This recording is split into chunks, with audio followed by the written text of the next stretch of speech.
안녕하세요, 호입니다. 이제 그 벤지 그리고 타막 둘 다 타봤으니까 비교 시승이 아니라 비교 시승이 아니지, 샀으니까 벤지 대 타막 리뷰를 한번 해보도록 하죠. 일단 두 자전거 구성부터 말씀드려야겠죠. S웍스 벤지 완차의 안장은 프롤로고 디멘션 CPC 넥, 그리고 세라믹 스피드의 오버사이즈 풀리 두 개가 장착되어 있고, 페달은 듀라에이스 9100 시리즈 장착되어 있습니다. 물통 케이지는 MB를 사용하고 있고요. 그리고 앞에 듀얼 마운트에는 가민하고 이제 사이클릭의 플라이 12가 달려 있고요. 한편 이쪽에 S웍스 타막 같은 경우에는 지난번에 리뷰 때 소개해 드린 거랑 큰 차이는 없습니다. 2탭 구성에 시바노 스프린트 스위치가 달려 있고, 그리고 렉 마운트가 달려 있습니다. 스템은 집에 스프린트 SL 스템, 그리고 여기에 S웍스 파워 안장이 이쪽으로 가 있죠.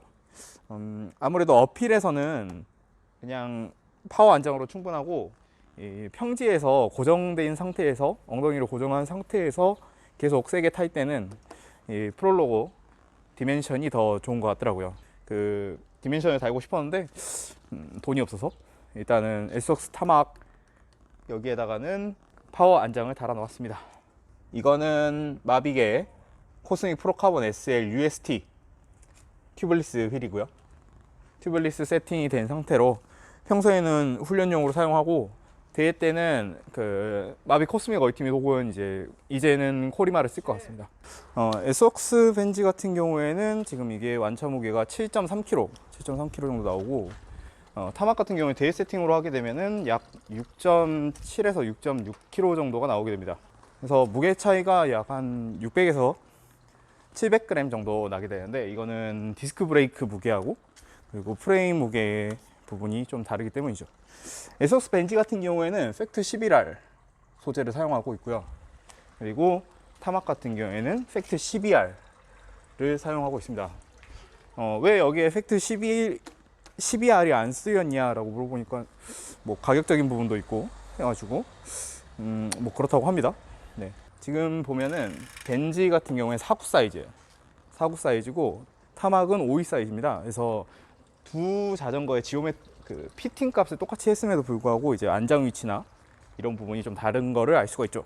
그래서 그 49 사이즈 벤지 같은 경우에는 물통 케이지 볼트가 이게 큰 사이즈는 3개가 있어서 위에 달 수 있고 아래 달 수도 있는데, 얘는 49 사이즈는 아래 2개밖에 없습니다. 그래서 무조건 물통 케이지 한 곳에 고정해서 써야 된다는 점 특징이라고 할 수 있죠.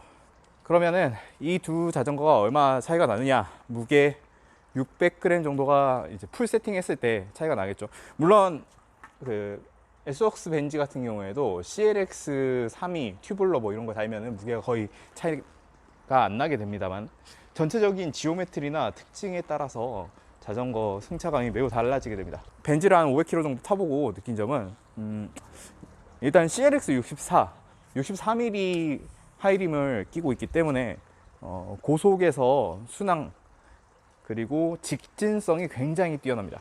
무조건 자전거가 직진만 하려고 해요. 그 말인 즉슨 핸들링 반응성이 좀 떨어집니다. 인터널 케이블링 하면서도 따라오는 부분 같은데, 정면을 향하고 있는 상태에서 핸들바를 조작하려고 하면은 약간 묵직하게 들어갑니다. 매우 묵직하게 들어갑니다. 대신에 타막 같은 경우에는 이 핸들바의 움직임이 굉장히 자유롭죠. 그래서 그 코너링 때 좀 빠른 턴이라든지 이런 부분에서는 타막이 훨씬 더 벤지보다 유연하고 기민하게 반응하는 그런 느낌을 줍니다. 단 이 타막이 52 사이즈임을 감안하더라도 여기 핸들바 부분이 약 한 1cm, 그러니까 스택이 한 1cm 정도 차이가 나게 되고, 물론 레버를 약간 아래쪽으로 함으로써 이 스택은 극복을 할 수가 있습니다만, 약간 좀 더 타막이 타기 편안한 핏이 있다 라고 생각해 주시면 될 것 같아요. 전체적으로 타막 자체가, 그러니까 기민함이라든지 아니면은 어필에서 반응하는 반응 속도, 그러니까 타막은 굉장히 나긋나긋합니다. 밟으면은 밟은 대로 치고 대신에 고속에서 계속 꾸준한 힘으로 끌고 나가는 힘은 살짝 부족한데, 벤지는 좀 어떤 움직임을 주려고 하면 약간 움직임을 거부하려는 그런 느낌을 주게 됩니다. 기본적으로 스템 같은 경우에 벤지 6도 스템이 달려있는데, 이건 이제 12도 스템, 12도에 110mm 스템으로 바꿔서 핏을 동일하게 맞춘 건데요. 그래서 앞에 이렇게 전용 마운트를 달게 되면 가만히 아래를 보게 됩니다. 이거 무슨 F1 프론트 윙도 아니고 앞에 다운포스를 주려는 건지. 지금 DI2하고 이탭을 같이 쓰고 있는데, 왜 이거 스램 SX를 안 사고 듀라 버전을 샀냐 하면, 듀라 버전이 싸게 풀려서. 두 번째는 SX는 지금 호환되는 12단 로라가 없습니다. 그리고 무게 차이도 있어요. 그 이탭 SX하고 듀라 DI2하고 약 200g 정도 차이가 나거든요. 그래서 시커먼 역시 자전거는 석탄이지 이러면서 벤지를 샀습니다. 전체적으로 느낌은 그래서 결국에는 뭐 다들 아실 법한 에어로바이크 고속에서 직진성이 매우 강하고 고속에서 유지력이 좋다. 그리고 그 인터벌이 빠르고 순간적인 반응성, 방향 전환 이런 부분이 유리하다 라고 할 수 있는데, 즉 ITT나 평지가 많은 그란폰도 혹은 평지 대회들은 에소스 벤지가 굉장히 괜찮고, 그리고 크리테리움 경기, 힐클라임, 뭐 그 밖에 뭐 설악 그란폰도라든지 그런 그란폰도 같은 데서는 타막을 타는 게 좋을 것 같습니다. 전체적인 브레이크 차이는 디스크 브레이크가 이제 비 오거나 우천 이런 온갖 상황에 대해서는 더 유리한 부분이 분명히 있고, 하지만 맑고 건조한 날씨에서는 림브레이크로도 거의 충분하다라는 생각을 하고 있습니다. 근데 브레이크만 이제 9100이나 뭐 다른 이 브레이크로 바꿔볼까 그런 생각이 들기도 하고요. 물론 그 벤지의 장점이 하나 떠 있는데, 그건 바로 여기 주머니 안에 있습니다. 와우, 힘듭니다. 네, 벤지는 바로 이 클리본 에어로바 전용 에어로바를 쓸 수 있습니다. 이거만 소가로 32만 원인데 에어로플라이보다 비싸죠? 네. 아무튼 이쪽 부분이 카본으로 되어 있고, 이 TT용 같은 경우에는 이쪽에 케이블 라우팅이 가능해 가지고 위성 스위치를 이쪽에 붙일 수 있더라고요. 대신 여기서 벤지의 변태 같은 케이블링 때문에 발생하는 문제를 이야기 안 할 수가 없는데요. 여기 보면은 제가 벤지에는 스프린트 시프트를 안 달았습니다. 왜일까요? 이건 바로 벤지의 케이블링 때문입니다. 벤지의 DI2 케이블링은 어떤 식으로 구성되어 있냐면, 이쪽으로 나온 케이블과 이쪽으로 레버에서 나온 케이블을 가운데 묶어서 이렇게 가는 게 아니고, 이 레버에서 나온 케이블을 이 레버에 꼽고, 이 레버에 나온 케이블을 이렇게 끼워서 이렇게 들어와서 이쪽 정션에 들어갑니다. 듀라 에이스의 포트는 림브레이크 버전에는 이제 3개가 있는데, 얘는 2개밖에 없어요. 그래가지고 그 2개를 다 이쪽에서 오는 레버 그리고 정션으로 가는 케이블 둘 다 쓰고 있기 때문에, 여기 보시면은 남아있는 포트가 없기 때문에, 그러니까 위성 스위치를 기본적으로 붙일 수가 없어요. 스프린트 시프트는 이제 9170에는 데디케이티드 된 포트가 없기 때문에 기본적으로 달 수가 없고, 위성 스위치를 갖다가 여기다 달아야 되는데, 그걸 하려면 전체적으로 DI2 케이블링을 다시 해야 된다. 그건 정확하게 어떻게 해야 되는 건지는 아직 답이 안 나와서 안 하고 있는 상태고요.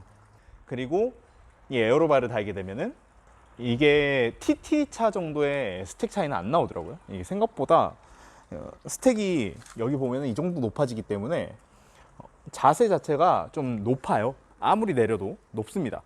그래서 TT차 정도의 그 포지션은 안 나오고, 대신에 철인을 하시는 분이라면은 벤지를 구매를 한다면, 그러면 철인용 에어로 바이크와 이제 평소에 타고 다니는 에어로 바이크 둘 다 쓸 수 있는 장점이 되죠. 물론 32만 원의 지출을 추가로 하셔야 되지만요.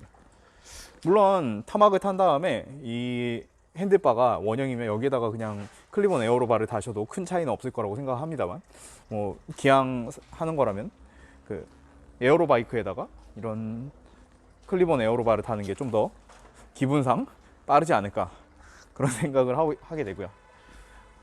그래서 전체적인, 만약에 내가 자전거를 한 대만 사야 된다, 내가 자전거를 한 대만 사야겠다 하면은 무조건 타막을 사세요.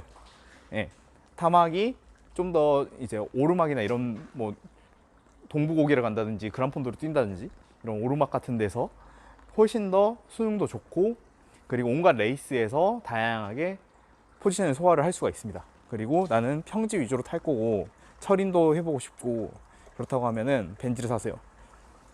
단 이제 만약에 타막 한 대를 사는데 비나 이런 온갖 상황에서도 좀 신뢰성 있는 제동을 하고 싶다 하면 디스크를 가는 거고, 그게 아니면은 그냥 동호인이라서 비 오는 날 안 탄다 하면 림브레이크로도 충분합니다. 그냥 림브레이크 버전으로 사서 돈 덜 들이고 무게 더 가볍고 그렇게 타는 것도 제가 추천드리는 부분입니다.